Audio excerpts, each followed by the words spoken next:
Okay, so the purpose for this video is to talk about boat balance and how we steer a boat with the sails as well as the rudder. Because most people, if you ask them how do you steer a boat, they would say with the rudder.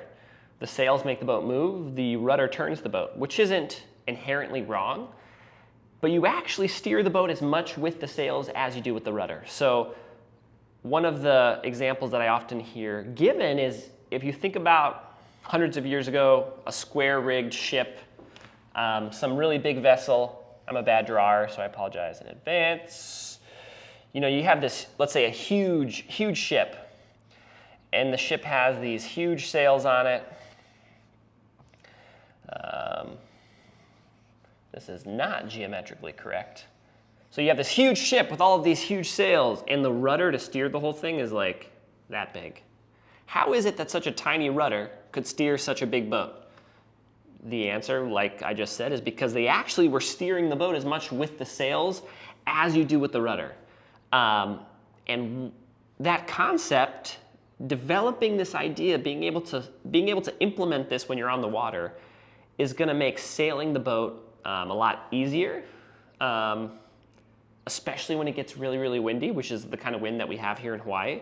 We want the rudder and the sails to be in balance, working with each other versus working against each other. So that's what we're going to talk about. So just generally speaking, if we draw our points of sail diagram quick. All right, we have the no sail zone. And this is kind of my expedited version, right? We're missing close hauled and a broad reach. But if I draw our sailboats on each one of these points of sail, all right, we got a no sail zone. We're close hauled, so the sail is all the way in. We're on a beam reach, so the sail is about halfway in and halfway out. We're on a run. The sail is all the way out. Wherever your sail is, you're communicating to the boat, that's where you want to be. So this is something that we see a lot, where let's say there's someone who is trying to sail towards that destination. They're on a beam reach. Based on where the wind is coming from, they're on a beam reach. So their sail should be about halfway in and halfway out. But what they do is they actually sheet their sail in too much. They sheet their sail in like all the way, let's say. So they're aiming where they want to go, but their sail is in too much. What is the boat going to do in this situation? The boat is going to want to turn up to be close hauled because you have your sail in all the way. You're communicating to the boat, hey, I want to be close hauled. So the boat is actually going to try to turn up here, but you want to go over there. So what do you end up doing? You have to turn the rudder a lot to counteract that, to keep the boat going where you want to go. So right now the rudder and the sails are not in balance. They're fighting each other. Now, on a light wind day, like if it's below 10 knots of wind, 15 to 10 knots of wind, and if we think about our boat again real quick, I'm going to draw it. Okay, so if we're looking at our boat, let's say this is a laser or a topper. We have a really big sail and a really small rudder. Visualize, like I talked about a second ago, the sail is so much larger than the rudder. So when the wind is hitting the sail, there's a huge effect that has on steering the boat. But back to this instance, if it's a light wind day, if it's 10 knots or below 15 knots, there's not enough wind hitting the sail for it to cancel out what the rudder is doing. So even though the rudder is a really tiny, small little tool, because there's not a ton of wind hitting the sail, the rudder is going to overpower what the sail is doing. And you're probably going to be able to aim where you want to go. The issue is when it gets windier, when it gets to 15 knots, when it gets to 20 knots, when it gets to 25 knots. Now there's so much wind pressure, there's so much power in the sail, which is a lot bigger than the rudder, that the sail is going to overpower the rudder. So it doesn't matter how much you turn that rudder. If your sail is in too much, the boat is going to come up like this. And then the boat's going to kind of die out. The power is going to die in the boat. You're going to turn back over here. The boat's going to power up again. It's going to come back up like this. The rudder and the sail are not working together well in this situation. Versus, okay, if you're looking at your telltales would not be streaming in this situation. You would know that your sail is in too far. As soon as you ease your sail out, halfway in, halfway out, that's communicating to the boat, okay, that's where I want to go. So now your rudder is probably going to be a lot more straight because the sail and the rudder are working in unison. But we see people do this. We see people do this wrong a lot, and especially in the summer, because in the summer here in Hawaii we have the trade winds. 15 to 25 knots is a normal day, and we'll see people try to leave the dock, and they'll push off. They'll push off in the correct direction. Everything looks great. They start to try to turn away from the dock, but they have their sails sheeted in all the way. So what's happening? They're trying to turn away from the dock because their sails are sheeted in too much. The boat is trying to turn the other way. Those two forces kind of cancel themselves out, and the boat just goes straight and ends up crashing into one of the docks that we have. So understanding that you steer the boat as much with the sail as you do with the rudder is really going to help you keep the boat under control, especially in stronger wind. Because in lighter wind, like I talked about, in lighter wind, there's not enough wind pressure in the sail for it to overpower the rudder. The rudder is going to overpower the sail. But once the wind picks up, the sail is going to start to overpower what the rudder is doing. So in general, we always want to be trying to have the sail and the rudder work in unison. But we don't have the luxury when it gets windy of being able to overpower the sail. So if you were close hauled, and I said that's your destination, you would probably turn the rudder to steer where you want to go, but you would also want to ease your sail out. You start to ease your sail out and the boat's going to swing downwind. If you're on a run and you want to head upwind, what do? Okay, you're probably going to use the rudder a little bit, but you're going to start to sheet your sail in. We want to, ideally, a really good sailor is going to be simultaneously adjusting their sail and using their rudder to turn the boat where they want to go. I'm going to talk just a little bit more about this because Matthew over at Rainbow Bay, I saw him teaching someone one day, and he used this example, and I loved it, so I can take absolutely no credit for it, and I'm just going to try to do honor to his example by trying to do it as best as I can. But we're gonna talk about that concept, steering the boat with the sails, kind of in a more technical way. So let's say we have a scale. We have a scale. And let's just pretend that that's straight, because it's definitely not straight. Let's say we have a scale. Let's say we push down on that side of the scale. What's going to happen?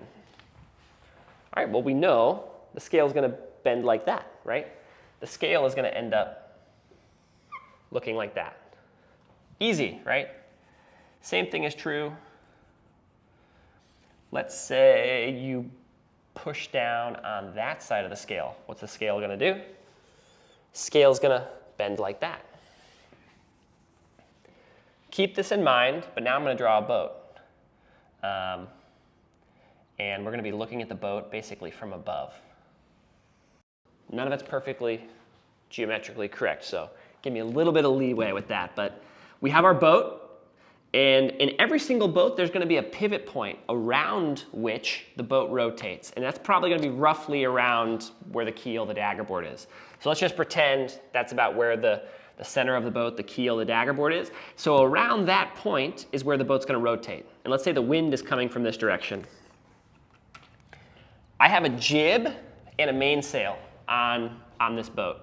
So, actually I'm going to draw the scale a little bit lower. We have our scale like that, right? Okay, let's say your mainsail is all the way out. So your mainsail is actually luffing, but your jib is powered up. Because your jib is powered up, we're putting pressure on this side of the boat. So what direction is the boat going to turn? If I put pressure on this side of the scale, what direction is the scale going to turn? The boat is going to turn probably downwind. Versus, let's say you let your jib out all the way. So your jib is luffing, but then you actually sheet in your mainsail. Okay, now I sheet in my mainsail. My mainsail is powered up. What direction is the boat going to turn? Well, now because the power is coming from the mainsail, which is further aft, I'm putting pressure on this side of the scale. What's the boat going to do? The boat's going to turn upwind. Let's say in this instance, I sheet in the mainsail, the boat starts to turn upwind, it starts to turn upwind, it starts to turn upwind. Now I want to stop the boat. I want to stop the boat from continuing to turn too far upwind. What do? I start to sheet in the jib again.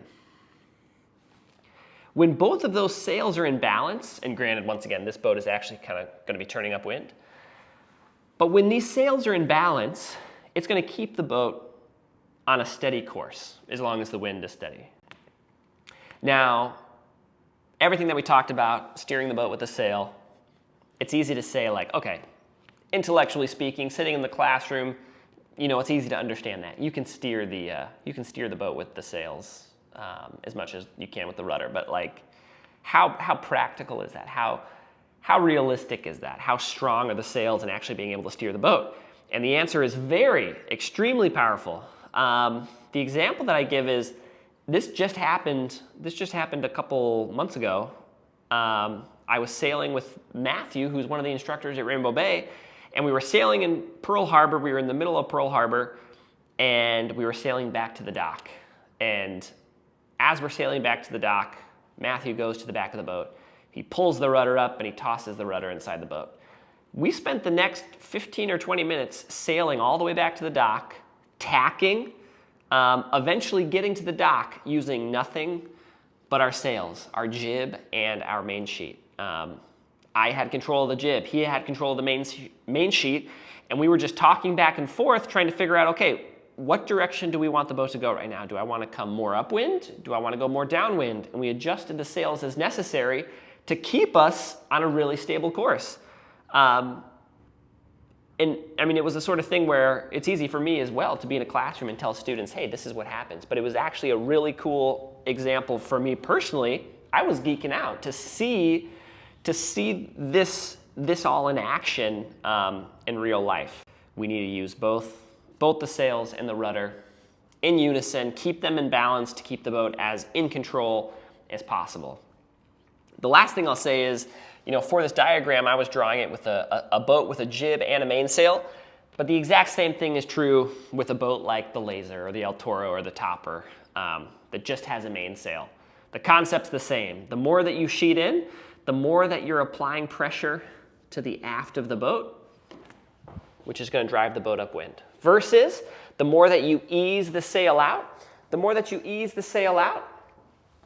I'm easing the sail out, you're relieving pressure on the aft section. You're putting more pressure on the front of the boat, which is then going to drive the boat downwind. So sailboats with a jib and a main, sailboats with just a main, square riggers, any kind of sailing vessel, you're using the sails as much as you are the rudder to steer the boat where you want to go.